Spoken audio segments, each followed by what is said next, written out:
High, কখনই কি লক্ষ্য করছেন আমরা কোনো কিছু শুরু করলে শেষ করতে পারি না কেন বা সাকসেস হয় না কেন? মূলত আমরা যখন কোনো কিছু শুরু করি এর পিছনে মোটিভেশন কাজ করে। Business, freelancing, gym, content creation যাই হোক না কেন, আমরা কারো না কারো সফলতা দেখে অথবা শুনে মোটিভেটেড হই। এরপর অনেক উৎসাহ নিয়ে তার মতো সাকসেস হতে চাই।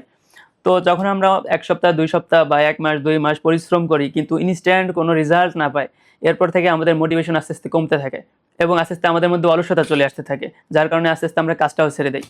তো মূলত সাকসেস না হওয়ার পিছনে আমাদের যে দুর্বলতা কাজ করে সেটা হচ্ছে কনসিস্টেন্সির অভাব। কনসিস্টেন্সি হচ্ছে সফলতা আসুক বা না আসুক, ফলাফল আসুক বা না আসুক, নিয়মিত এবং ধারাবাহিকভাবে কাজটা চালিয়ে যাওয়া। সুতরাং সাকসেস হতে হলে আপনার যেটা করতে হবে, এরকম একটা নোটবুক নিতে হবে এবং সেই নোটবুকে আপনার যে লক্ষ্যটা, সেই লক্ষ্যটা লিখে ফেলতে হবে। এরপর সেই লক্ষ্য অর্জনের জন্য আপনার কী, কী রিসোর্সের প্রয়োজন হবে, আপনার কী, কী শিখতে হবে, আপনার প্রতিদিন কী, কী করতে হবে, সবকিছু একটা পরিষ্কার রোড ম্যাপ তৈরি করে এই নোটবুকে লিখে ফেলতে হবে। এরপর প্রতিদিন কনসিস্টেন্সি বজায় রেখে এই রোড ম্যাপ অনুযায়ী আপনার কাজ চালিয়ে যেতে হবে। হয়তো ১ মাসে সফলতা আসবে না, কোনো ফলাফল আসবে না, হয়তো ২ মাসেও কোনো ফলাফল আসবে না। কিন্তু আপনি যদি ১ বছর, ২ বছর টানা কনসিস্টেন্সি বজায় রেখে এবং এই রোড ম্যাপ অনুযায়ী কাজ চালিয়ে যেতে পারেন, তাহলে অবশ্যই, অবশ্যই আপনি সফলতা পাবেন। কারণ আল্লাহ তাআলাই কোরআনে বলছেন, মানুষ তাই পায় যার জন্য সে চেষ্টা করে। সূরা আন-নাজম ৩৯ নম্বর আয়াত।